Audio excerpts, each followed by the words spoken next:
अज़ीज़ नाज़रीन, अस्सलामु अलैकुम। उम्मीद है कि आप सब खैरियत से होंगे और आपकी पढ़ाई बेहतर चल रही होगी। नाज़रीन, इससे कबल हम लोगों ने हिंद आर्याई की मुकम्मल मालूमात हासिल कर लिया था और फिर कदीमी हिंद आर्याई के हवाले से तफसीली गुफ्तगू की और फिर उसके बाद की वीडियोज़ में वस्ती हिंद आर्याई के हवाले से बात की थी। इन तमाम वीडियोज़ में तफसीली बात की गई थी, तफसीली गुफ्तगू की गई थी जो कि आपके निसाब के मुताबिक थी। आपके इम्तिहान में अगर कदीम हिंद आर्याई के हवाले से सवाल आए या वस्ती हिंद आर्याई के हवाले से सवाल आए तो आप उन वीडियोज़ में जो मवाद पेश किया गया उन्हें आप अपने इम्तिहान में लिख दें। इंशाल्लाह मुकम्मल नंबरात हासिल हो जाएंगे।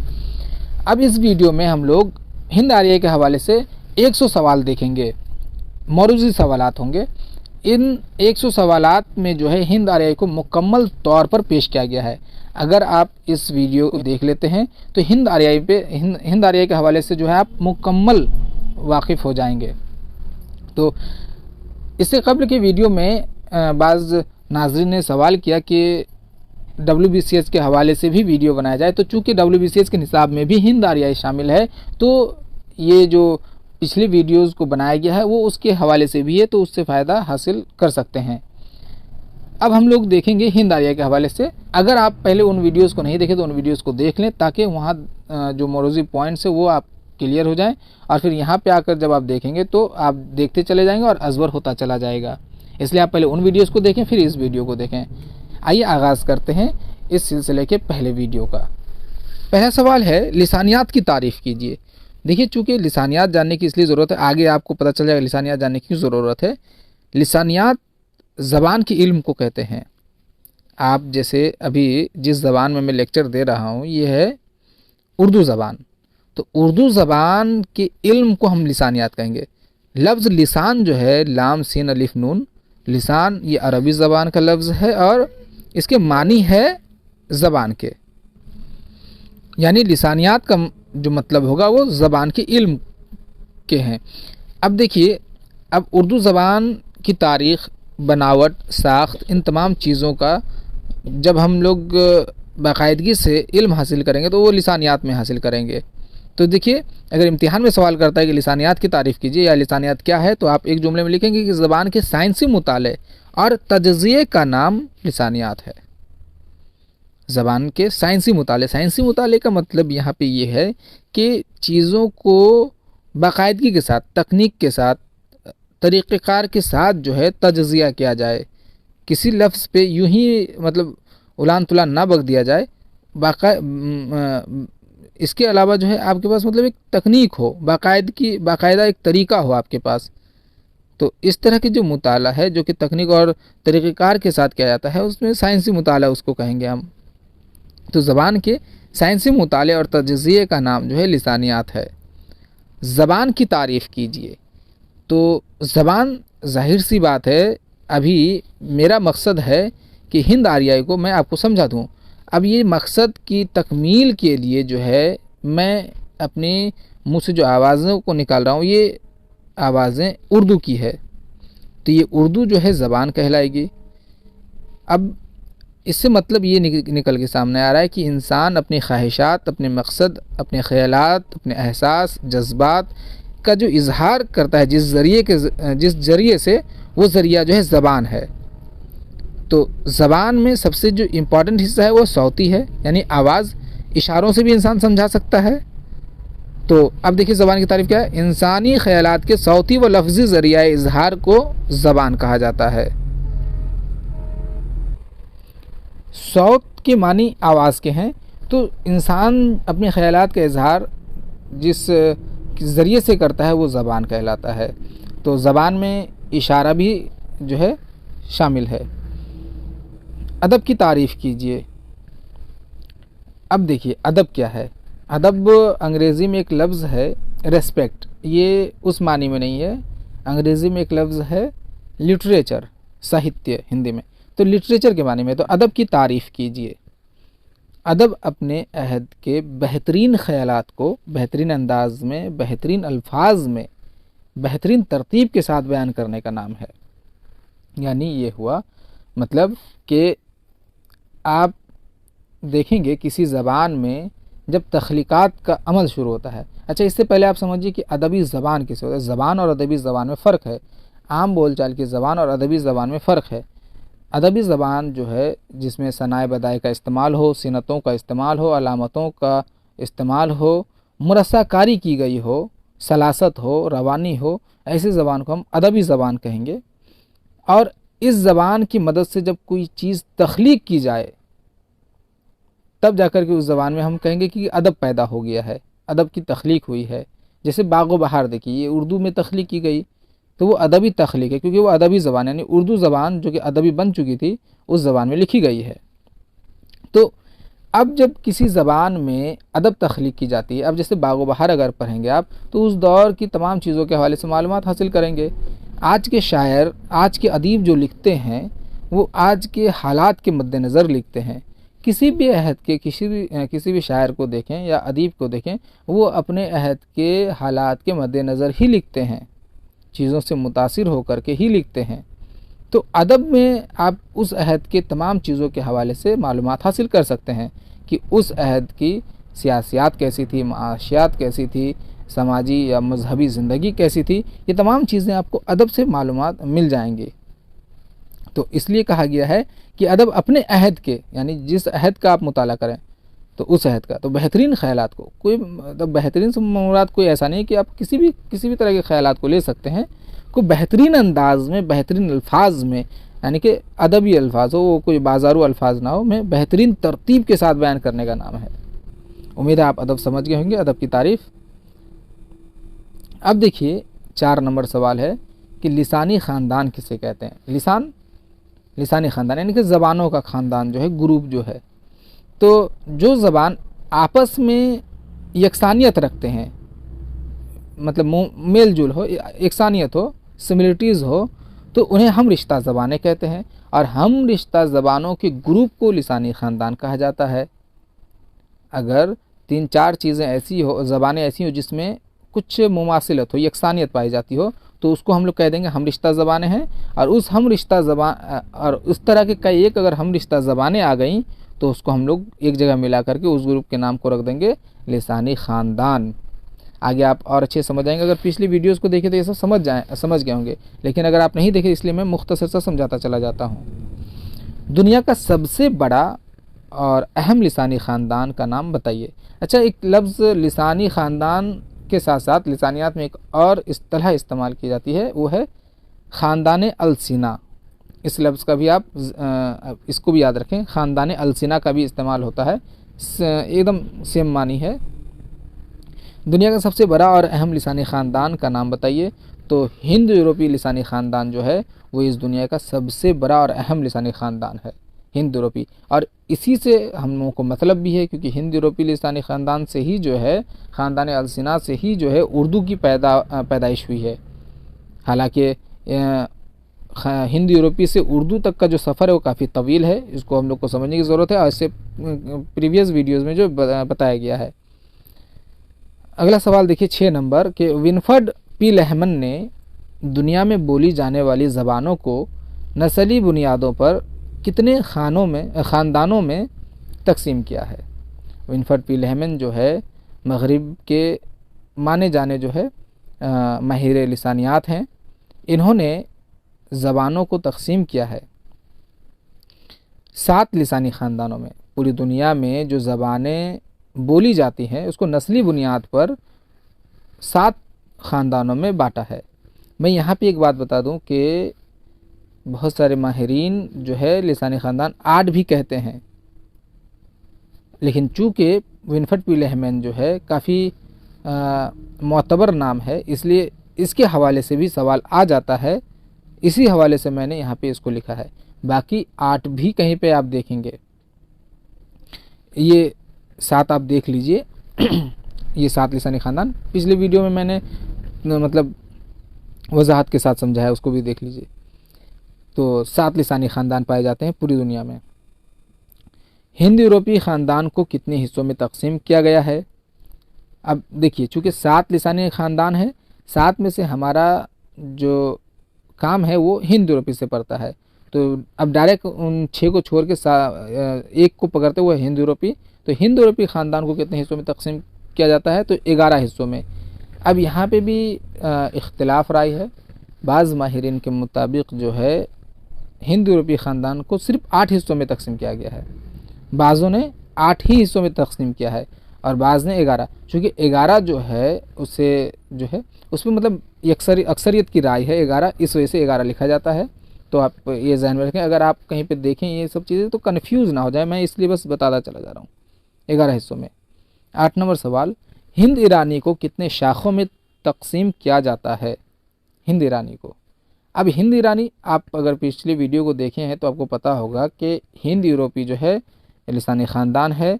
लिसानी हिंद यूरोपी को 11 हिस्सों में बांटा जाता है। उन 11 हिस्सों में जो है एक का नाम है हिंद ईरानी, इंडो ईरानियन। तो हिंद ईरानी को कितने हिस्सों में बांटा जाता है, तो उसको 2 हिस्सों में बांटा जाता है। एक का नाम है ईरानी, दूसरे का नाम है हिंद आर्याई। हिंद ईरानी की इर्तिकाई शक्ल है ईरानी, जब जो कि हिंद ईरानी अगर जब ईरान में होती है करीब 2500 BC के आसपास, वहाँ पे आर्यों का क़याम जो 1000 साल के लगभग है, तो उस वक्त जो उनकी ज़बान होती है वो ईरानी कहलाती है और ईरानी से ही फ़ारसी जो है निकली है। और हिंद आर्याई, जब आर्या ईरान से कूच करके हिंदुस्तान की तरफ चले आते हैं करीब 1500 BC के आसपास, तो उनकी ज़बान की जो इर्तिकाई शक्ल बनती है वो कहलाती है हिंद आर्याई। खैर आगे बढ़ते हैं। 9 नंबर सवाल देखिए कि हिंद आर्याई की इर्तिका को कितने अदवार में तकसीम किया गया है? हिंद आर्याई, मैंने कहा कि आर्या जब ईरान से कूच करके हिंदुस्तान आ जाते हैं तो उनकी ज़बान की जो इर्तिकाई शक्ल है उनको हम लोग हिंद आर्याई कहते हैं। हिंद आर्याई उनकी ज़बान है।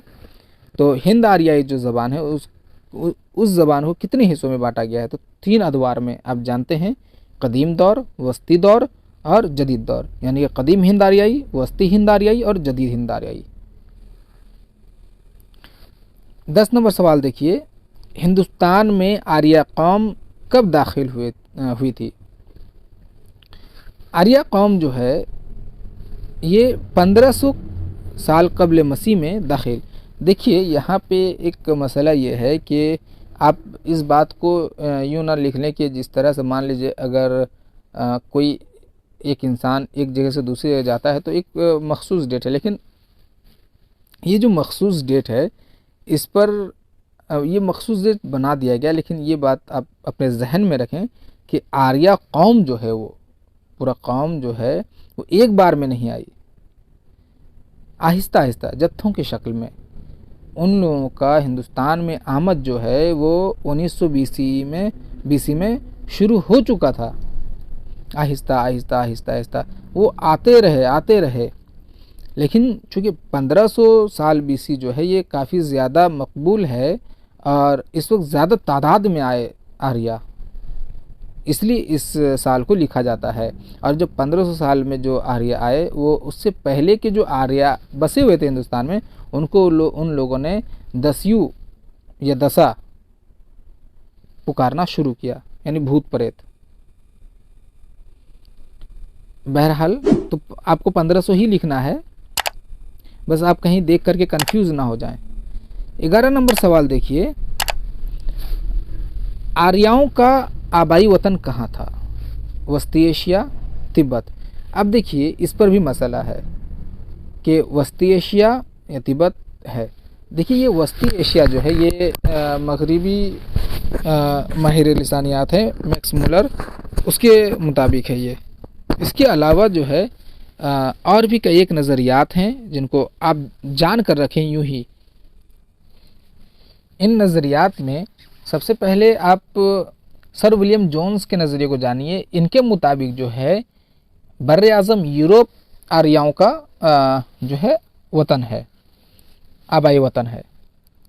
उसके अलावा जो है हमारे हिंदुस्तान के बाल गंगाधर तिलक जो है इनके मुताबिक आर्या जो है वो कुतबी इलाकों से आए हैं, आर्टिक रीजन से आए हैं।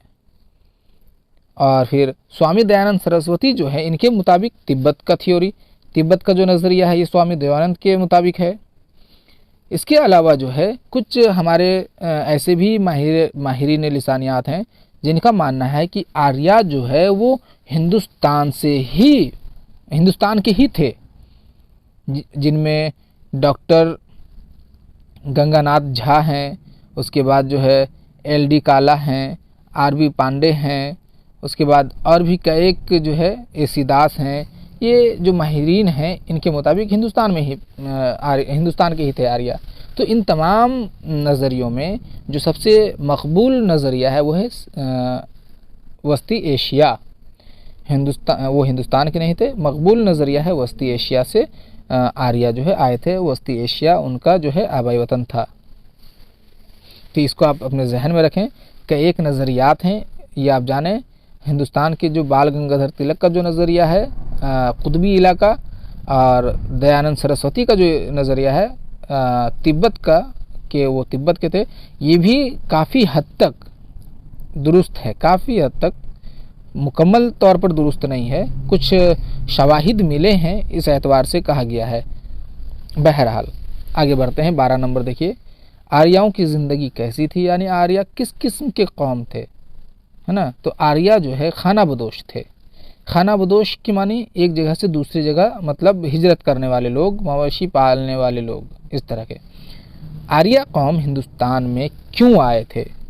क्योंकि हिजरत करते हैं तो हिजरत करने वाले हमेशा ये देखते हैं कि उनकी रोज़ी रोटी कहाँ बेहतर होगी, तो वो तलाश माश, रोज़ी रोटी, ज़रख़ेज़ ज़मीन जहाँ उनकी मवेशी जो है वो परवान चढ़ सके, उस तलाश में आए थे। क्योंकि हिंदुस्तान ज़रख़ेज़ ज़मीन है, हिंदुस्तान में ज़रख़ेज़ ज़मीन पाई जाती है।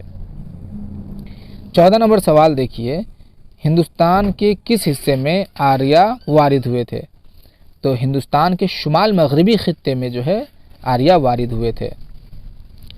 शुमाल मगरिबी ख़ित्ते में वारिद होने के बाद, यानी कि आने के बाद जो है दाखिल उधर से हुए, अफ़गानिस्तान के रास्ते से दाखिल होने के बाद सप्त सिंधु में वो मतलब सिंधु नदी के जो 7 नदियों का संगम है वहाँ पे वो लोग उनके किनारे पर जो है आबाद होना शुरू कर दिए।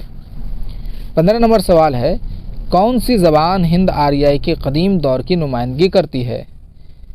यानी आर्या जब ईरान से कूच करके हिंदुस्तान तशरीफ़ लाए तो वो कौन सी ज़बान है, यानी वो कौन सी ज़बान लेकर के आए?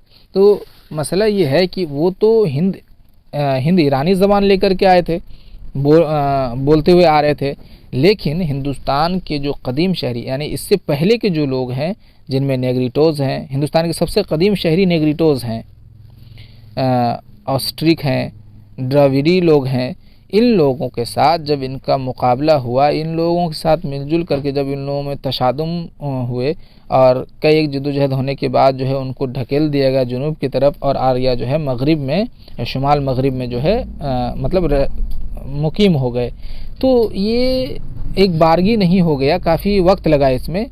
तो इस दौरान इन दोनों कौमों की ज़बानें जो है आपस में मिल गई, और मिलने से इनकी ज़बान में जो तब्दीली पैदा हुई और एक नई बोली जो पैदा हुई, उसको कदीम संस्कृत का नाम दिया गया। तो इसीलिए अगर ये सवाल आता है कि कौन सी ज़बान हिंद आर्याई के कदीम दौर की नुमाइंदगी करती है, तो कदीम संस्कृत, यानी हिंद आर्या मतलब हिंदुस्तान में आने के बाद जो है आर्याओं की बोली बन जाती है कदीम संस्कृत। ये बोली है, इस बात को आप अपने जहन में रखें, कदीम संस्कृत। अब इस चीज़ को वाज़ेह अभी करना बहुत मुश्किल है क्योंकि काफ़ी वक्त लग जाएगा, तो इसलिए आप पिछले वीडियोज़ को देख लें। 16 नंबर सवाल, कदीम हिंद आर्याई दौर कितने साल पर मुहित है? यानी कि कदीम हिंद आर्याई दौर जो है, यानी हिंद आर्याई दौर को 3 हिस्सों में बांटा गया, तो पहला दौर जो है वो कितने सालों पर है, कितने सालों तक रहता है? तो 1000 साल तक रहता है, 1500 BC से लेकर के 500 BC तक।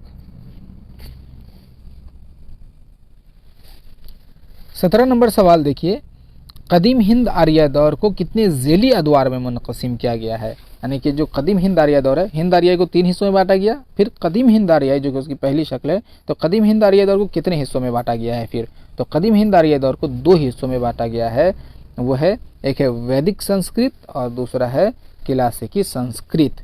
बाज़ माहिरीन ने कदीम हिंद आर्याई दौर को मंजिलों में बांटा है, 4 मंजिल इस तरह से। बहरहाल ये ज़्यादा काबिल कबूल है और इम्तिहानों में भी इस तरह से पूछा जाता है, इसलिए इसे लिखा गया है। तो 2 हिस्से में बांटा गया है, कदीम वैदिक संस्कृत और क्लासिकी संस्कृत।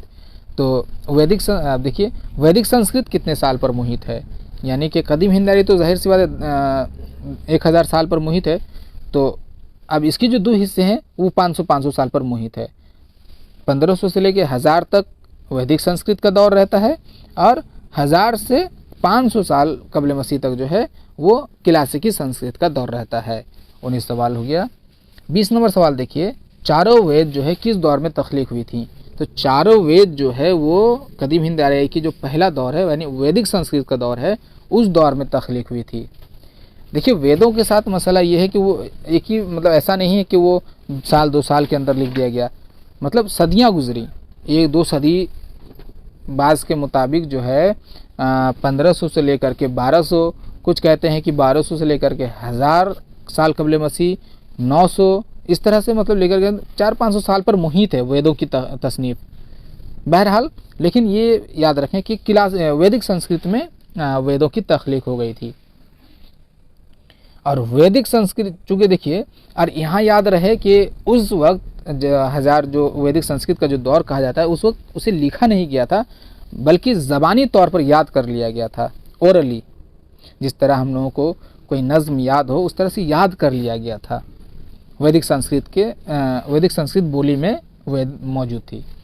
सबसे कदीम वेद कौन सा है, तो सबसे कदीम वेद जो है ऋग्वेद है। सबसे ज़ख़ीम भी ऋग्वेद है और सबसे अहम भी ऋग्वेद है। हमदिया नज़मों पर मुश्तमिल वेद का नाम बताइए, तो ऋग्वेद है। ऋग्वेद में 1028 जो है नज़्म बोलेंगे, हाइम्स 1028 है और ये 10 जिल्दों पर मबनी है। ऋग्वेद 10 जिल्दों पर। 23 नंबर सवाल देखिए, मौसीकी से मुतालिक वेद कौन सी है, तो सामवेद। सामवेद में जो है मौसीकी के हवाले से ज़्यादातर बातें कही गई हैं। 24 नंबर सवाल, मजहबी अकायद कुर्बानी पर मुश्तमिल वेद का नाम बताइए। यानी कि ये जो वेद है यानी यजुर्वेद, इस वेद में मजहबी जितनी भी रसूमात होते हैं, रीति रिवाज होते हैं, अकायद होते हैं, इन तमाम चीज़ों के हवाले से जो है डील करता है यजुर्वेद। तिब से मुतालिक, तिब यानी कि मेडिसिन, तिब से मुतालिक वेद कौन सी है, तो अथर्ववेद। वैदिक संस्कृत में इसकी कितनी इलाकाई शक्लें वजूद में आ गई थीं। उम्मीद है ये आप जानते हैं कि वैदिक संस्कृत जो कि 1500 कबल मसीह से लेकर के 1000 कबल मसीह के दौर पर मुहित है, 500 सालों पर, उस दौर में जो संस्कृत है उसकी 3 शक्लें आ गई थी।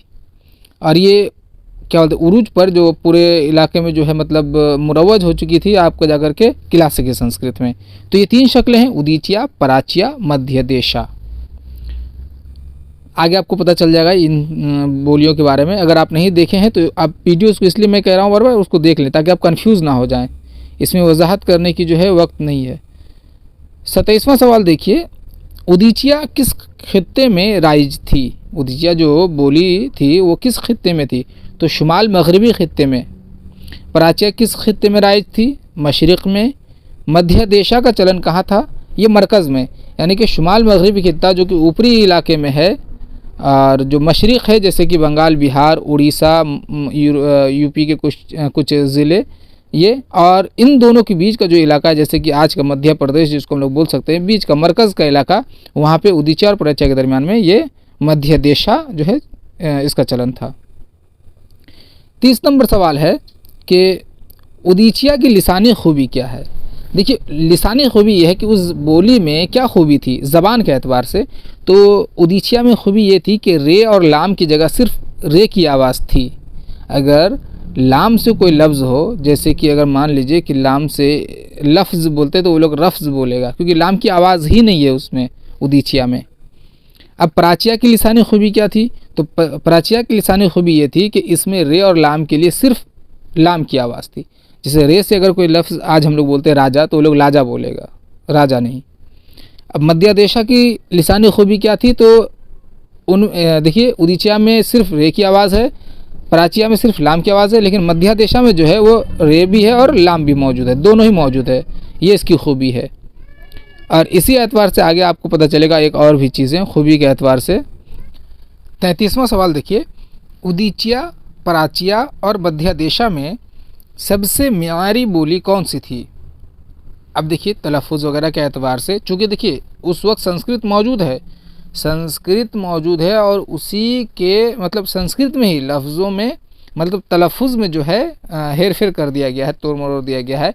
तो इन बोलियों में सबसे ज़्यादा म्यारी थी उदीचिया, क्योंकि उदीचिया में जो है वहाँ पे आप देखे हैं कि सिर्फ रे की आवाज़ है, उदीचिया को ज़्यादा म्यारी कहा गया है। और जो प्राचिया है जिसमें लाम की आवाज़ है उसको नाकिस करार दिया गया है, याद रहे। और जो मध्यदेशा है वो ना ज़्यादा म्यारी है और ना ज़्यादा नाकिस है, इस चीज़ का मतलब वो बैलेंस में है, और उदीचिया सबसे म्यारी है, स्टैंडर्ड। 34वां सवाल देखिए, क्लासिकी संस्कृत की तारीफ़ कीजिए। अब देखिए आप जानते हैं क्लासिकी संस्कृत वैदिक संस्कृत के बाद जो संस्कृत वजूद में आती है वो क्लासिकी संस्कृत है। ये कोई अलग ज़बान नहीं है, संस्कृत में ही जब अदबी फन पारे जो तख्लीक होने लगे तो उसके बाद जो है वो क्लासिकी संस्कृत कहलाई। तो वैदिक संस्कृत ज़बान में जब अदबी तसानीफ़ का सिलसिला शुरू हुआ तो उसे क्लासिकी संस्कृत कहा गया। देखिए वो सिलसिला कहाँ से शुरू होता है। क्लासिकी संस्कृत में तख्लीक होने वाली किसी दो अदबी फनपारे का नाम बताइए। तो रामायण और महाभारत ये दो फनपारे हैं। 36वां सवाल देखिए, संस्कृत ज़बान कब महदूद हो गई थी, या कदीम हिंद आर्याई दौर का ख़ात्मा कब हुआ, या प्राकृतों का ज़ुहूर कब हुआ, या वस्ती हिंद आर्याई का आगाज़ कब हुआ। अब देखिए यहाँ पे 4 सवालों को एक जगह लिखा गया है। इन चारों सवालों को समझेंगे। नाज़रीन इससे पहले एक गुजारिश ये है कि अगर आपको वीडियो पसंद आ रहा है और अगर चैनल से आप जो है इस्तिफ़ादा करते हैं तो चैनल को ज़रूर सब्सक्राइब कर लें, और अगर ये वीडियो भी पसंद आ रहा है तो इसको लाइक ज़रूर कर लें, इससे मेरी हौसला अफजाई होगी। बहरहाल, और अगर किसी भी सवाल में परेशानी हो तो कमेंट बॉक्स में ज़रूर लिखें, क्योंकि मैं रवानी के साथ तेज़ी से मतलब चलता जा रहा हूँ। अब यहाँ चारों सवाल को मैं समझा दूँ कि संस्कृत ज़बान कब महदूद हो गई थी। जाहिर सी बात है, हम जानते हैं कि जो कदीम हिंद आर्याई दौर है वो 1500 से लेकर के 500 तक है, 500 साल कबल मसीह तक है। अब यहाँ पे जब कदीम हिंद आर्याई दौर का ख़ात्मा होगा तो जाहिर सी बात है वस्ती हिंद आर्याई दौर का शुरुआत जो है वो 500 साल कबल मसीह से ही होगी। तो दो चीज़ें समझिए, कदीम हिंद आर्याई का ख़ात्मा और वस्ती हिंद आर्याई की जो शुरुआत है वो 500 साल कबल मसीह से है। ये दो सवाल आप समझ गए। अब जहाँ कदीम हिंद आर्याई का ख़ात्मा है वहीं संस्कृत ज़बान का भी ख़ात्मा है, वहीं पे वो महदूद हो जाती है, सिमट कर रह जाती है।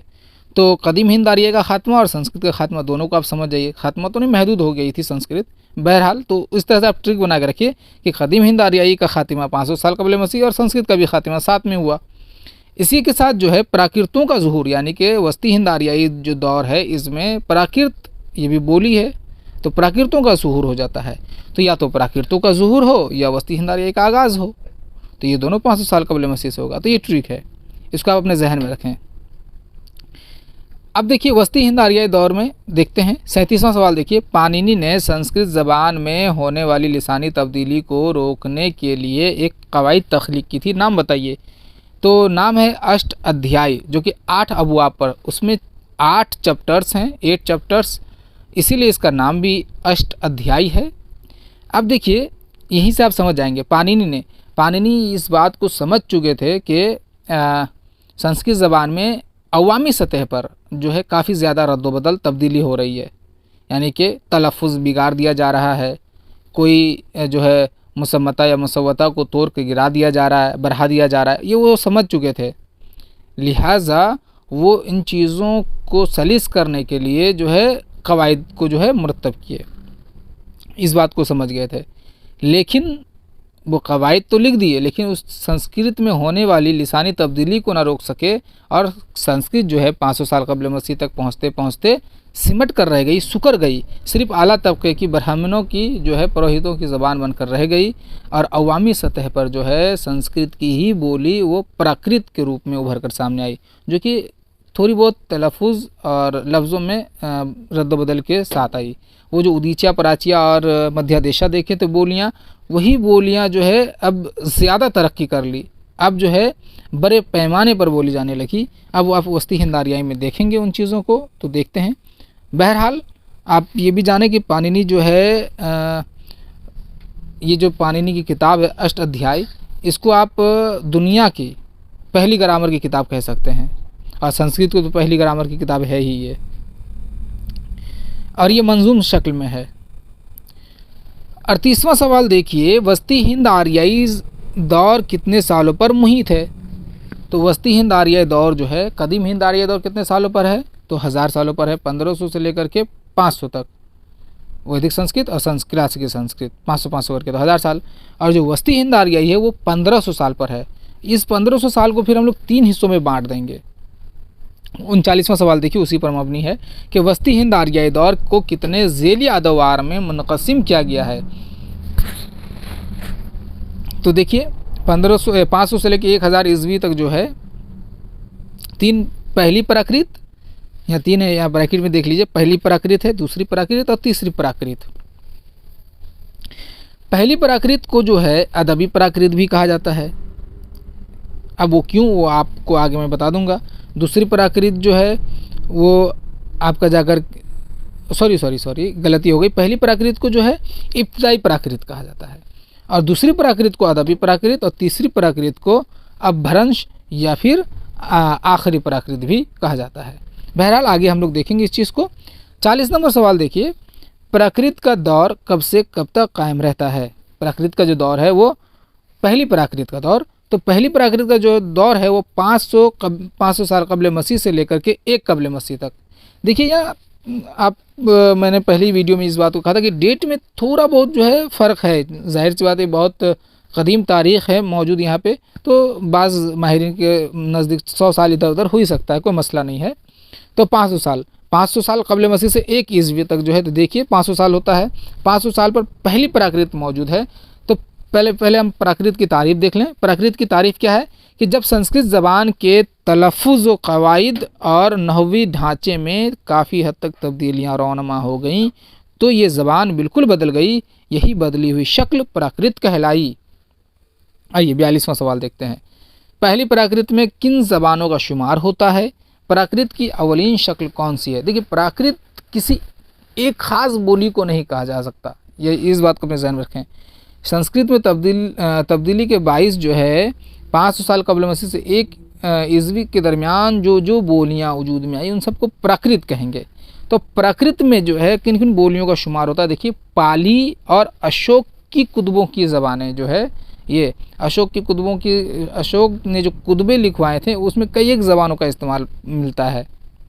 वो आप उन तफसीली वीडियोज़ में भी देख लें और आगे भी आपको पता चलेगा। तो मोटे तौर पे पाली और अशोक की कुतुबों की बोलियां इस तरह हम लोग बोल सकते हैं। ये पहली प्राकृत में, ये भी सवाल आ सकता है कि पाली जो है किस प्राकृत में पाई जाती है? तो पाली जो है पहली प्राकृत में है, उसके बाद भी है लेकिन इसका आगाज़ पहली प्राकृत में है। 43वां सवाल देखिए, बुद्ध मज़हब ने अपनी मज़हब की तरवीज व इशाअत के लिए किस ज़बान को अपनाया? देखिए उसी ज़माने में जबकि क्लासिकी संस्कृत मौजूद है, लेकिन बुद्ध मज़हब ने क्लासिकी संस्कृत में, जो कि संस्कृत है, तो संस्कृत में अपने मज़हब की इशाअत नहीं की। अपने मज़हब की प्रमोशन जो है वो संस्कृत में नहीं बल्कि पाली में की। ये एक प्राकृत है, प्राकृत ज़बान है।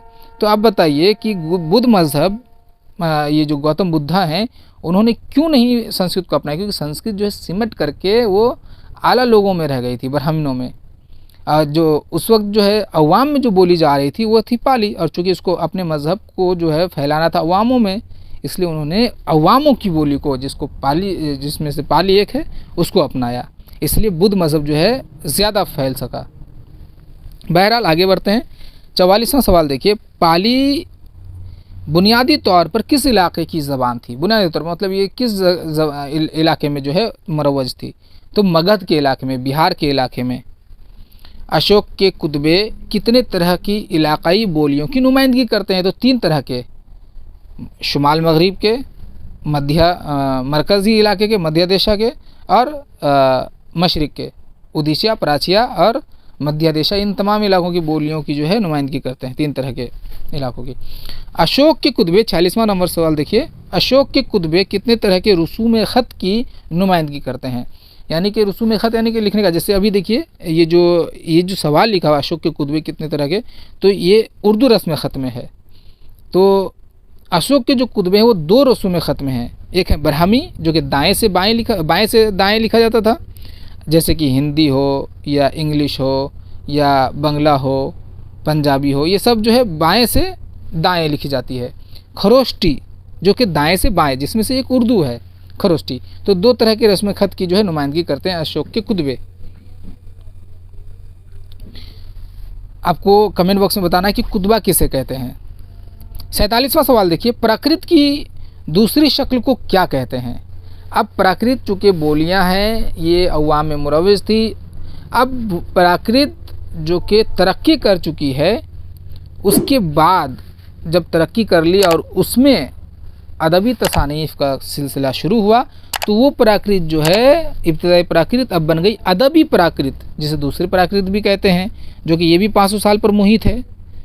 तो देखिए सवाल क्या है, इसमें 3 सवाल है कि प्राकृत की दूसरी शक्ल को क्या कहते हैं, या अदबी प्राकृत किसे कहते हैं, या वस्ती हिंद आर्याई का दूसरा दौर क्या कहलाता है। तो वस्ती हिंद आर्याई का दूसरा दौर दूसरी प्राकृत कहलाता है। अब प्राकृत की जो दूसरी शक्ल है वो दूसरी प्राकृत है। पहली प्राकृत का दूसरी प्राकृत का दौर आता है। और दूसरी प्राकृत जो है इसे अदबी प्राकृत भी कहा जाता है, क्योंकि पहली प्राकृत चूँकि उसमें तसानीफ़ का सिलसिला नहीं था, उसमें किताबें नहीं लिखी जाती थी। लेकिन जब दूसरी प्राकृत का दौर आता है 500 साल के बाद, तो उसमें किताबें लिखी जाने लगती है, इसलिए वो अदबी कहलाई। 48वां सवाल देखिए कि दूसरी प्राकृत की तारीफ़ कीजिए। अब दूसरी प्राकृत देखिए क्या है, जब प्राकृतें अदबी बन गई तो ये गई होंगी, काफ है यहाँ पे, गाफ होना चाहिए, बन गई तो उसे दूसरी प्राकृत कहा गया। चलिए, दूसरी प्राकृत कितने सालों पर मुहित है? 500 साल पर मुहित है, कि एक कब्ल मसीह से लेकर के एक कब्ल मसीह से लेकर के 500 ईस्वी तक। 50वां सवाल देखिए, अदबी प्राकृतों को कितने हिस्सों में मुनक़सिम किया गया है। नाज़रीन, इससे पहले मैं आपसे गुजारिश करूंगा कि अगर आप हमारे चैनल पर नए हैं तो चैनल को ज़रूर सब्सक्राइब कर लें, और अगर आपको ये वीडियो पसंद आता है तो आप इस वीडियो को लाइक करें। वीडियो के हवाले से अपनी कीमती राय का इज़हार कमेंट बॉक्स में ज़रूर करें, और अपने दोस्त अहबाब तक ज़्यादा से ज़्यादा शेयर करें ताकि वो भी इससे फैज़याब हो सके। तो चलिए इसको हम लोग देखते हैं। अदबी प्राकृत जो है यानी वस्ती हिंद आर्याई दौर का दूसरा ज़ीली दौर, वह जो कि अदबी प्राकृतों का है, तो उसे 5 हिस्सों में, यानी कि अदबी प्राकृत में जो है मोटे तौर पर 5 प्राकृतें जो कि अब अदबी ज़बान बन चुकी है, इसमें इन 5 में जो है अदब पैदा हो चुकी है। इस बात को अपने ज़हन में रखें, इसलिए इसे अदबी प्राकृत कहा गया है। तो सबसे पहली प्राकृत है शूरसेनी प्राकृत, उसके बाद मागधी प्राकृत। देखिए इस मागधी को मैं यहाँ पे बता दूँ, मगधी भी लिखा जाता है, कंफ्यूज होने की ज़रूरत नहीं है, लेकिन मागधी ज़्यादातर है। बहरहाल अर्ध मागधी, उसके बाद महाराष्ट्री, पेशाची। तो यहाँ पे शूरसेनी प्राकृत, चलिए इसके आगे के सवाल को देख लेते समझ में आ जाएगा। 51 नंबर, शूरसेनी प्राकृत किस इलाके की ज़बान थी? तो इसका जवाब है शूरसेन। ये शूरसेन जो है ये उत्तर प्रदेश में है और इसी इलाके में बोली जाती थी ये शूरसेनी प्राकृत। ये शूरसेनी प्राकृत जो है ये देखिए दूसरा 52 नंबर सवाल देखिए कि कदीम हिंद आर्याई दौर में जिस इलाके में मध्यादेशा बोली जाती थी, वस्ती हिंद आर्याई दौर में उसी इलाके में कौन सी प्राकृत का रिवाज था? तो जहाँ मध्यादेशा बोली जाती थी वहीं पे शूरसेनी प्राकृत का रिवाज हुआ। 53 नंबर सवाल देखिए, अदबी प्राकृत की कौन सी प्राकृत संस्कृत से बहुत ज़्यादा करीब थी? यानी कि अदबी प्राकृत में जो 5 प्राकृत हैं इनमें से कौन सी संस्कृत से सबसे ज़्यादा करीब थी, मतलब हम आहंगी। तो हम आहंग के तौर पर देखेंगे अगर, तो शूरसेनी प्राकृत जो कि बैलेंस, ना ज़्यादा म्यारी ना ज़्यादा नाक़िस, तो ये जो है उससे ज़्यादा करीब थी। किस प्राकृत को गैर मुहज़्ज़ब तस्वर किया जाता था? गैर मुहज़्ज़ब। तो जो मागधी प्राकृत है इसे जो है गैर मुहज़्ज़ब, क्योंकि आप जानते हैं ये मागधी प्राकृत जो है ये उसी इलाके की है जहाँ पे कदीम हिंद आर्याई दौर में प्राचिया बोली जाती थी। जुनूबी बिहार का जो इलाका है मगध, उस जगह में ये प्राचिया बोली जाती थी। और आप जानते हैं प्राचिया जो है वो नाक़िस से उसे जो है नाक़िस करार दिया था, गैर म्यारी, तो इसे गैर मुहज़्ज़ब तस्वर किया गया मागधी प्राकृत को। इसके अलावा देखिए मागधी प्राकृत की सौती खुसूसियात बताइए। जिस तरह से हमने प्राचिया की सौती खुसूसियात देखा, इस तरह से यहाँ पे हम लोग देखेंगे मागधी की सौती खुसूसियात। आपसे गुजारिश है कि आप कमेंट बॉक्स में लिखें कि प्राच्या की लिसानी खसूसियात क्या थी। चलिए तो यहाँ देखते हैं, रे और लाम के लिए सिर्फ लाम की आवाज़ और सीन शीन के लिए सिर्फ शीन की आवाज़। यानी कि अगर साहिल लफ्ज़ है साहिल, तो वो साहिल नहीं शाहिल बोला जाएगा, इसमें बोली जाती थी मागधी प्राकृत में। तो सीन की आवाज़ नहीं थी, वहाँ पे शीन ही की आवाज़ थी सिर्फ, और रे की आवाज़ नहीं, सिर्फ लाम की आवाज़ थी। तो मागधी प्राकृत की ये लिसानी खसूसियात है या सौती खसूसियात है। 56 नंबर सवाल देखिए, किस प्राकृत में सीन शीन शीन, देखिए यहाँ पे हिंदी में भी लिख दिया गया है, सो तलविशो और पेटकाटा मुदनशो, ये 3 शो जो कि हिंदी में है। तो इन तीनों की जगह जो है सिर्फ शीन की आवाज़ पाई जाती थी मागधी प्राकृत में। 57 सवाल देखिए, 57 नंबर, शूरसेनी प्राकृत और मागधी प्राकृत के दरमियानी इलाके में कौन सी प्राकृत का चलन था? तो अर्ध मागधी। देखिए शूरसेनी प्राकृत जो है मध्य मतलब मिडलैंड की इलाके की ज़बान हो गई, और जो मागधी है वो आपका जनूबी बिहार के इलाके की ज़बान हो गई, मगध के इलाके की बोली ज़बान। तो इन दोनों के बीच में इलाहाबाद के आसपास की जो बोली ज़बान थी उसे अर्ध मागधी कहेंगे हम। 58 नंबर देखिए, किस प्राकृत ने जैन मज़हब के फ़रोग़ में नुमाया किरदार अदा किया? तो अर्ध मागधी प्राकृत ने, क्योंकि सवाल आता है इसमें जनरल नॉलेज में कि जैन मज़हब की जो है इशाअत जो है किस ज़बान में हुई? तो डायरेक्ट प्राकृत लिखा जाता है, लेकिन चूँकि अब हम लोग लिसानियात के तालिब इल्म हैं, अब हम लोग ज़बान की तारीख़ को पढ़ रहे हैं यहाँ पे, तो हमको जानना होगा कि किस प्राकृत में। प्राकृत तो भाई 5 है हम लोग देख रहे हैं, तो अर्ध मागधी जो प्राकृत है इसमें जो है जैन मज़हब की इशाअत हुई थी। और बुद्ध मज़हब की इशाअत किस ज़बान में हुई थी, इसे आप कमेंट बॉक्स में ज़रूर लिखें। 59 नंबर सवाल देखिए, मागधी प्राकृत को गैर मुहज़्ज़ब ज़बान तस्वर की जाती थी, बताइए किस प्राकृत को मुहज़्ज़ब प्राकृत तस्वर की जाती थी? तो ये तो ऊपर में आ गया था पहला कोटेशन जो है। दूसरा जुमले में सवाल है कि किस प्राकृत को मुहज़्ज़ब तस्वर की जाती थी? तो अर्ध मागधी को। किस प्राकृत का इस्तेमाल शाही घरानों में किया जाता था? तो अर्ध मागधी का जो है इस्तेमाल शाही घरानों में भी किया जाता था। 61 नंबर सवाल देखिए, किस प्राकृत में सो तालविश शो और पेटकाटा मुदन्ना शो की आवाज़ के लिए सिर्फ शो की आवाज़ पाई जाती थी? देखिए इससे पहले हम लोगों ने देखा कि मागधी में जो है शो की आवाज़ है, यहाँ पे शो की आवाज़ है, यानी शो और तालविश शो की पेटकाटा मुदन्ना शो की आवाज़ जो है मौजूद नहीं है। तो ये अर्ध मागधी प्राकृत में है, और मागधी में क्या है कि शो की आवाज़ है, शो की नहीं है, सीन की आवाज़ नहीं है। 62 नंबर सवाल देखिए, अर्ध मागधी प्राकृत की कोई एक सौती खसूसियत को पेश कीजिए अर्ध मागधी की। तो अर्ध मागधी प्राकृत में रे और लाम दोनों की आवाज़ मौजूद थी, रे और लाम। 63 नंबर, तमाम अदबी प्राकृतों में सबसे तरक्की याफ्ता अदबी प्राकृत किसे समझा जाता है? तो महाराष्ट्री प्राकृत को। महाराष्ट्री प्राकृत में सबसे ज़्यादा जो है अदबी तसानीफ हुई थी। 64 नंबर, मिसाली प्राकृत किसे कहा जाता है? तो महाराष्ट्री प्राकृत को ही मिसाली प्राकृत कहते हैं। 65 नंबर सवाल देखिए, प्राकृतों के इर्तका की तीसरी या आखिरी शक्ल को क्या कहा जाता है? तो अपभ्रंश। ये देखिए ये लफ्ज़ जो है पे के ऊपर में ज़बर है, अपभ्रंश, अपभ्रंश, तो अपभ्रंश कहते हैं ना। अब जो ये अपभ्रंश है वो है क्या? देखिए जिस तरह से संस्कृत में वैदिक संस्कृत बोली जो है तरक्की करके ज़बान बनी, क्लासिकल संस्कृत जिसे संस्कृत भी कहते हैं, फिर संस्कृत में से जो है उसमें तब्दीली पैदा हुई उसके तलफ़ुज़ में, उसके सर्फ़ व नहू में, तो उससे फिर एक अलग सी बोली पैदा हुई, फिर वो बोली तरक्की करके जो है ज़बान की शक्ल में आ गई, जिसे हम लोग अदबी प्राकृत कहें। फिर अब अदबी प्राकृत चूँकि जिस तरह से संस्कृत के साथ हुआ उस तरह से अब इसके साथ भी अब अदबी प्राकृत का जो रिश्ता है वो अवाम के साथ टूटने लगा, और अवाम जो है आसान ज़बान जो कि अदबी प्राकृत की बदली हुई शक्ल हो गया, अब उसको इस्तेमाल करने लगे, तो उसको अपभ्रंश कहा गया। अपभ्रंश के मानी है करप्ट, बिगड़ी हुई। तो जाहिर सी बात है जिस तरह से प्राकृत संस्कृत की बिगड़ी हुई शक्ल है उसका फिर वो अदबी बन जाती है, उसी तरह फिर अदबी प्राकृतों की जो बिगड़ी हुई शक्ल है उसे अपभ्रंश कहा जाता है। अपभ्रंश की तारीफ देखिए, अपभ्रंश के लुग़वी मानी हैं बिगड़ी हुई या भ्रष्ट। अपभ्रंश कितने साल पर मुहित है? तो 5000 ईस्वी से 1000 पर। हालांकि जवाब होना चाहिए 500 साल पर, ये जवाब मिस्टेकनली इस तरह हो गया। आपको जवाब लिखना है 500 साल पर। कितने साल पर मुहित है? 500 साल पर। पहली प्राकृत 500 साल पर, अदबी प्राकृत यानी दूसरी प्राकृत वो भी 500 साल पर, तीसरी प्राकृत यानी अपभ्रंश का जो दौर है वो भी 500 साल पर, यानी कुल मिलाकर के वस्ती हिंद आर्य दौर जो है वो 1500 साल पर मुहित है। 68 नंबर सवाल देखिए, जबान के अपभ्रंश का इस्तेमाल सबसे पहले, अच्छा जबान के तौर पर यहाँ छूट गया है, जबान के तौर पर अपभ्रंश का इस्तेमाल सबसे पहले किसने किया?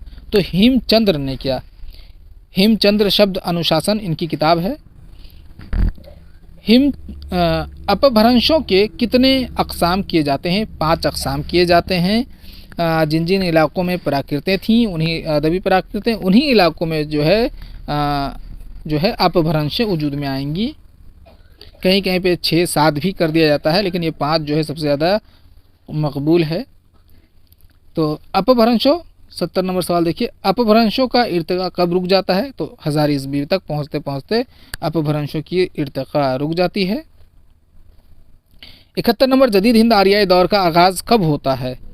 ज़ाहिर सी बात है, जब अपभ्रंशों का इर्तिका रुक जाता है वहीं पे जो है जदीद हिंद आर्याई दौर का आगाज़ होता है 1000 ईस्वी में।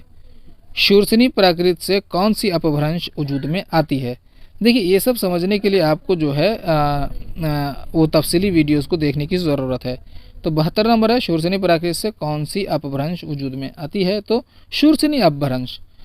जहाँ पे शूरसेनी प्राकृत थी वहाँ से अब शूरसेनी अपभ्रंश वजूद में आती है, और इसी शूरसेनी अपभ्रंश से जो है हम लोगों की जो ज़बान उर्दू और हिंदी है इसका ताल्लुक़ है। शूरसेनी अपभ्रंश से कौन कौन से ज़बानें मौरूजे वजूद में आईं? कौन कौन सी ज़बानें मौरूज़े वजूद में आई, मतलब कौन कौन सी ज़बानें जो है इनसे निकली थी, इनसे वजूद में आई थी शूरसेनी अपभ्रंश से? तो देखिए खड़ी बोली जो है, खड़ी बोली फिर बाद में जाके 2 हिस्सों में बढ़ जाती है, जिससे हम लोग कहेंगे हिंदी और उर्दू। हरियाणवी, बुंदेली, कन्नौजी, ब्रज भाषा, गुजराती, राजस्थानी, मशरक़ी पंजाबी वगैरह, ये सब ज़बानें जो है वो शूरसेनी अपभ्रंश से निकलती हैं। ये अपने जहन में रखिए, क्योंकि सवाल अक्सर इस तरह भी पूछा जाता है कि हरियाणवी का जो है वजूद जो है किस अपभ्रंश से हुई है। 74 नंबर देखिए, मागधी अपभ्रंश से कौन कौन से ज़बानें निकली हैं? तो शूरसेनी से हम लोग देखें, अब मागधी से देखिए, जैसे बंगाली जो कि मगरबी बंगाल में बोली जाती है, आसामी आसाम में, उड़िया जो है उड़ीसा में, और बिहार की तकरीबन तमाम बोलियाँ जिसमें मैथिली है, बघेली है, भोजपुरी, ये सब, तो ये सब जो है मागधी अपभ्रंश से वजूद में आई हैं। 75 नंबर सवाल देखिए कि अर्धमागधी अपभ्रंश से कौन कौन सी बोली निकली? तो बघेली, अवधी और छत्तीसगढ़ी, ये सब बोली जो है अर्धमागधी अपभ्रंश से निकली है। से कबल 75 सवाल के हवाले से या इस वीडियो में जो सवालात पेश किए जाएंगे उसके हवाले से कोई परेशानी हो तो कमेंट बॉक्स में ज़रूर इजहार करें, और आपको ये वीडियो कैसा लगता है इसका भी इजहार ख्याल करें। चैनल पर नए हो तो चैनल को सब्सक्राइब कर लें और वीडियो को लाइक करना ना भूलें। चलिए 76वां सवाल देखते हैं कि मशरक़ी हिंदी की बोलियाँ किस अपभ्रंश से निकली थीं? अब देखिए यहाँ पे अगर आप उन वीडियोज़ को नहीं देखेंगे तो परेशान हो जाएंगे। जदीद हिंद आर्याई ज़बानों को जॉर्ज अब्राहम गरर्सन ने 2 हिस्सों में बांटा है, एक तो अंदरूनी बोलियां और एक बैरूनी बोलियां। अब इस अंदरूनी और बैरूनी में जो है फिर एक मशरक़ी हिंदी जो है ये भी उसमें शामिल हो जाती है, और फिर पहाड़ी बोलियां जो है ये भी शामिल हो जाती है, तो 4 बोलियां शामिल हो जाती है, उसमें से एक मशरक़ी हिंदी है। तो जैसा कि आप जानते हैं कि अपभ्रंश के ख़ात्मे के बाद जो है उसके वतन से जो है बोलियों की पैदाइश हुई थी। जिस तरह से संस्कृत से उदीचिया प्राचिया, फिर प्राकृतों का वजूद हुआ, फिर प्राकृत अदबी बन गई, फिर प्राकृतों से जो है अपभ्रंश की पैदाइश हुई, और फिर अपभ्रंश से जो है आप बोलियों की पैदाइश देख रहे हैं। तो ये जो बोलियां हैं तो ये किस अपभ्रंश से निकली थी? तो ये अर्धमागधी अपभ्रंश से निकली थी मशरकी हिंदी की बोलियाँ, मशरकी हिंदी में जो बोली जाती है। 77वां सवाल देखिए कि महाराष्ट्रीय अपभ्रंश का इर्तिका किस प्राकृत से हुआ? अब महाराष्ट्रीय अपभ्रंश जो है वो महाराष्ट्रीय प्राकृत से ही निकलेगी। जाहिर सी बात है, मैंने कहा था कि जिन इलाकों में प्राकृतें मौजूद थीं उन्हीं इलाकों में जो है उन्हीं के नाम पर जो है अपभ्रंश की पैदाइश होती है। जैसे कि महाराष्ट्रीय अपभ्रंश, ये प्राकृत, तो महाराष्ट्रीय अपभ्रंश, प्राकृत से अपभ्रंश, इसको आपको जानना याद रखना ज़रूरी है। 78वां सवाल देखिए, मराठी ज़बान का इर्तिका किस अपभ्रंश से हुआ? मराठी ज़बान, तो ये भी महाराष्ट्रीय अपभ्रंश से हुआ। महाराष्ट्रीय प्राकृत से महाराष्ट्रीय अपभ्रंश निकली और फिर वहाँ से मराठी ज़बान जो है, जो मौजूदा दौर में मौजूद है, ये ज़बान निकलती है महाराष्ट्रीय अपभ्रंश से। 79 सवाल देखिए, शुमाल मगरिबी अपभ्रंश को कितने हिस्सों में मुनक़सिम किया गया है? यहाँ पे होना ये चाहिए था कि शुमाल मगरिबी अपभ्रंश तो नहीं, इस सवाल को ही छोड़ दीजिए, इस सवाल ज़रा मुबहम है। चलिए 80 सवाल देखते हैं। 80 नंबर, सिंधी ज़बान किस अपभ्रंश से पैदा हुई है? तो बराचट अपभ्रंश से। सिंधी ज़बान जो है वो किस अपभ्रंश से निकली है? बराचट अपभ्रंश से। 81 नंबर सवाल देखिए, मगरिबी पंजाबी या लहिंदा किस अपभ्रंश से निकली है? तो कैकई अपभ्रंश से निकली है। ये सब पेशाची प्राकृत के जो है इलाके की अपभ्रंश है। क्योंकि आप कहेंगे कि कैकई या फिर बराचट नाम की तो कोई प्राकृत मौजूद नहीं थी, तो पेशाची प्राकृत जहाँ पे मौजूद थी वहीं पे जो है ये कैकई और ये बराचट ये जो है ये सब उर्ज में आती है। 82 नंबर सवाल है कि कश्मीरी ज़बान किस अपभ्रंश से निकलती है? तो वो पेशाची अपभ्रंश से निकलती है। जॉर्ज ग्रेयर्सन ने जदीद हिंद आर्याई ज़बानों को कितने हिस्सों में तकसीम किया है? जॉर्ज, इसका पूरा नाम है जॉर्ज अब्राहम ग्रेयर्सन। तो ये जॉर्ज अब्राहम ग्रेयर्सन जो हैं वो जदीद हिंद आर्याई ज़बानों को अपभ्रंश के खात्मे के बाद 1000 ईस्वी से जो दौर शुरू होता है वो दौर जदीद हिंद आर्याई ज़बानों का दौर कहलाता है। और जब उस दौर में जो बोलियां वजूद में आती है उनको जॉर्ज अब्राहम ग्रेयर्सन ने 2 हिस्सों में बांटा है, अंदरूनी बोलियां और बैरूनी बोलियां, तो 2। 84 नंबर सवाल है कि जदीद हिंद आर्याई कितने साल पर मुहित है? तो 1000 ता हाल, यानी कि अभी जिस वक्त बैठ करके आप ये वीडियो देख रहे हैं 1000 ईस्वी से लेकर के अब तक का जो दौर है वो जदीद हिंद आर्याई का दौर है, जदीद हिंद आर्याई ज़बानों का दौर है। 85 नंबर सवाल है, उर्दू ज़बान का ताल्लुक़ किस अपभ्रंश से है? तो किस अपभ्रंश से है? शूरसेनी अपभ्रंश से। उर्दू ज़बान किस बोली से निकली है? देखिए यहाँ पे आप इस चीज़ को देख लिए हैं कि जो उर्दू ज़बान जिसमें ये वीडियो रिकॉर्ड की जा रही है वो उर्दू ज़बान में है। अब ये उर्दू ज़बान का ताल्लुक़ हम लोग शूरसेनी अपभ्रंश से कर चुके हैं। इंशाल्लाह अगले वीडियो में जो है अब इसकी तारीख़ को देखेंगे हम लोग। बहरहाल 86 नंबर सवाल देखिए, उर्दू ज़बान किस बोली से निकली है? तो खड़ी बोली से निकली है। इसको यहाँ देख लीजिए, पहले इस पैराग्राफ को, इसको देखिए, पेज को देखिए। इस पेज में आप समझ जाएंगे कि हिंदुस्तान में आर्यों की आमद से एक बोली वजूद में आती है जिसे संस्कृत का नाम दिया गया। संस्कृत अदबी बनने के बाद प्राकृत उससे वजूद में आती है। प्राकृत जब अदबी बन जाती है तो उससे फिर अपभ्रंश वजूद में आती है जिसका नाम होता है शूरसेनी। प्राकृतों में से एक प्राकृत है जिसका नाम है शूरसेनी प्राकृत। अब शूरसेनी प्राकृत जो है, प्राकृतें जब दम तोड़ देती है, सिमट जाती है, तो उससे अपभ्रंश पैदा होती है। उनमें से एक का नाम है शूरसेनी अपभ्रंश। शूरसेनी अपभ्रंश जो है खड़ी बोली वजूद में आती है। ये रे होनी चाहिए थी, रे नहीं है, यहाँ पे रे है। बहरहाल तो खड़ी बोली, उसके बाद जो है खड़ी बोली से उर्दू या हिंदी ज़बान भी जो है उसकी तारीख़ सीधा संस्कृत से जा कर के मिलती है और उर्दू ज़बान की भी जो है जड़ें सीधा एकदम संस्कृत तक पहुँचती है। तो इस चीज़ को आपको जहन में रखने की ज़रूरत है। हालांकि हिंदी जो है, हिंदी देवनागरी लिपि का जो आगाज़ है वो उर्दू से बहुत बाद में हुआ, इसको भी आप अपने जहन में रखें। बहरहाल जब उर्दू की तारीख़ पर गुफ्तगू की जाएगी तब जो है इस पर तफसीली जो है गुफ्तगू की जाएगी। बहरहाल तो 87 नंबर सवाल देखते हैं, हेमचंद्र शब्द अनुशासन के मुसन्निफ़ का नाम बताइए। तो ये किताब है जो कि कवायद की किताब है, हेमचंद्र शब्द अनुशासन, इसे लिखे इसकी जो मुसन्निफ़ है वो है हेमचंद्र। 88 नंबर सवाल है, किस बोली को अलिफ पर ख़त्म होने वाली बोली कहते हैं? तो खड़ी बोली को। चाहे आप हिंदी को देखें या उर्दू को देखें, जो भी नाउन हैं, प्रोनाउन हैं, एडजेक्टिव हैं, ये सब जो है वो अलिफ पर ख़त्म होती है। जिसे आप देखिए, लड़का अलिफ पर ख़त्म, ज़्यादातर, एक्सेप्शन तो है ही लेकिन ज़्यादातर चीज़ें, जैसे आप उसमें देखिए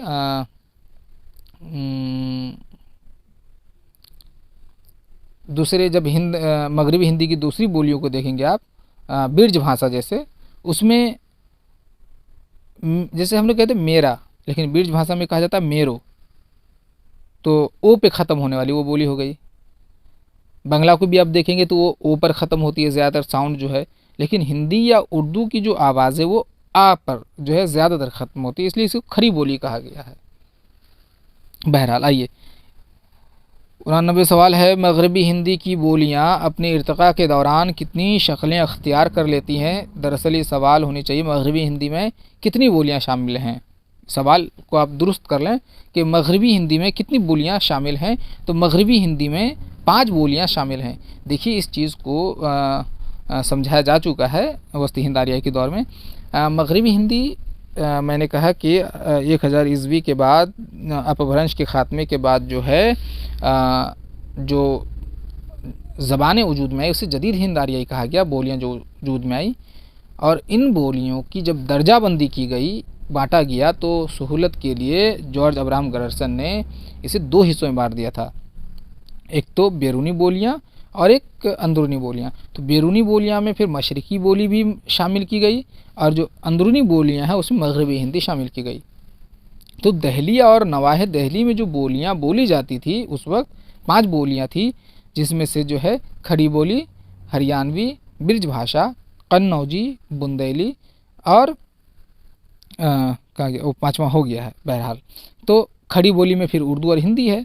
तो इन 5 बोलियों को मिला करके इसके लिए एक इस्तिलाह जो है निकाला गया, खड़ी मगरबी हिंदी। और इन 5 बोलियों के लिए मगरबी हिंदी की जो ये इस्तिलाह है, इसे जॉर्ज अब्राहम गरर्सन ने ही वज़ह किया है। इसे ये भी सवाल आता है कि इन बोलियों के लिए मगरबी हिंदी की वज़ह किसने वज़ह की? तो जो है जॉर्ज अब्राहम गरर्सन ने 1941 के आसपास। और मशरिकी हिंदी की जो बोलियां हैं, बघेली और छत्तीसगढ़ी, इसके लिए भी जो है मशरिकी हिंदी की जो इस्तिलाह है, टर्म है, इसे भी जॉर्ज अब्राहम गरर्सन ने ही वज़ह किया था। और मगरबी हिंदी की बोलियां जो है अंदरूनी बोलियां हैं, इसे जो है वो हमारे जो साहब हैं मसूद हुसैन खान, उन्होंने साबित किया कि वो खालिस अंदरूनी बोलियां हैं। बहरहाल 90 नंबर सवाल देखिए, खड़ी बोली, हरियाणवी, ब्रिज भाषा, कन्नौजी और बुंदेली, इन 5 बोलियों के लिए मगरबी हिंदी का इस्तिलाह किसने वज़ह किया? अच्छा यहाँ पे सवाल है भी 90 नंबर, गरर्सन ने। 91, अवधी, बघीली और छत्तीसगढ़ी के लिए मशरिकी हिंदी की इस्तिलाह किसने वज़ह किया? तो गरर्सन ने किया है। मगरबी हिंदी को खालिस अंदरूनी ज़बान का दर्जा किसने दिया? तो मसूद हुसैन खान ने दिया। हज़रत अमीर खुसरू ने दहली व नवाहे दहली, यानी दहली और आसपास, दहली के जो आसपास के इलाके हैं की बोलियों के लिए किस इस्तिलाह का इस्तेमाल किया था? अमीर खुसरू आप जानते हैं कि उर्दू के पहले मालूम शायर हैं। इनसे पहले जो है ज़ाहिर सी बात है, लोगों में इस बात का यकीन, ये जानते हैं लोग कि शायर मौजूद ज़रूर थे, लेकिन उनकी जो है कोई कलाम जो है वो मौजूद नहीं है, इसीलिए, लेकिन इनका कलाम मौजूद है, इसीलिए जो है इसे उर्दू का पहला शायर कहा जाता है। इस बात को अपने जहन में रखें। अमीर खुसरू, ज़िहाल मिस्कीन आप जानते हैं गज़ल है, तो इन्होंने जो है नवाए दहली और नवाए दहली की बोलियों के लिए किस इस्तिलाह का इस्तेमाल किया था? तो ज़बान दहली व पैरामंश, इसका आप इन्होंने इस्तेमाल किया था कि ज़बान दहली व पैरामंश। 94 मुक़दमा तारीख़ ज़बान उर्दू किसकी तख्लीक है? तो मसूद हुसैन ख़ान की तख्लीक है। यहाँ कुछ किताबें, इनको आप जहन में रखें, एग्ज़ाम में ये जो है बार बार पूछा जाता है। 95 नंबर सवाल देखिए कि हिस्टोरिकल लिंग्विस्टिक्स एन इंट्रोडक्शन किसकी तसनीफ़ है? तो विनफर्ड पी लेहमन की है। द वैदिक ग्रामर किसकी तख्लीक है? ए मैकडोनाल्ड की किताब है ये। 97 सवाल इंडो आर्यन एंड हिंदी के मुसन्निफ़ कौन हैं? Suniti Kumar Chatterjee. 98 linguistic survey of India किसकी तसनीफ़ है? तो जॉर्ज अब्राहम गैरसन की है। आब हयात किसकी तसनीफ़ है? मोहम्मद हुसैन आज़ाद की। नक़ूश सुलेमानी किसकी तसनीफ़ है? सैयद सुलेमान नदवी की। नाजरीन, उम्मीद है कि आप जो है इससे फैज़याब हुए होंगे। अगर कहीं पे ख़याल में पेचीदगी आ गई हो, डिलीवर करने में कोई परेशानी हुई हो मुझसे, तो आप कमेंट बॉक्स में इजहार करें, मुझसे रब्ता कर सकते हैं। परेशानी अगर हुई हो तो इन वीडियोज़ में जो मवाद पेश किया गया है, अगर इसका PDF चाहिए तो आप जो है मुझसे रब्ता कर सकते हैं। हमारे सोशल मीडिया हैंडल्स पे जो है मुझे फॉलो कर सकते हैं। इंशाल्लाह आपको जो है फराहम कर दिया जाएगा। अगर इस वीडियो में कहीं भी किसी तरह की कोई परेशानी हुई हो या मुझसे गलती हो गई हो तो उसकी निशानदेही करें, ताकि शुक्रिया के साथ मैं उसे दुरुस्त कर लूँ। वीडियो अगर अच्छा लगा हो तो उसे लाइक कर लें और चैनल को सब्सक्राइब भी कर लें। अब इजाज़त दीजिए, अल्लाह हाफिज़।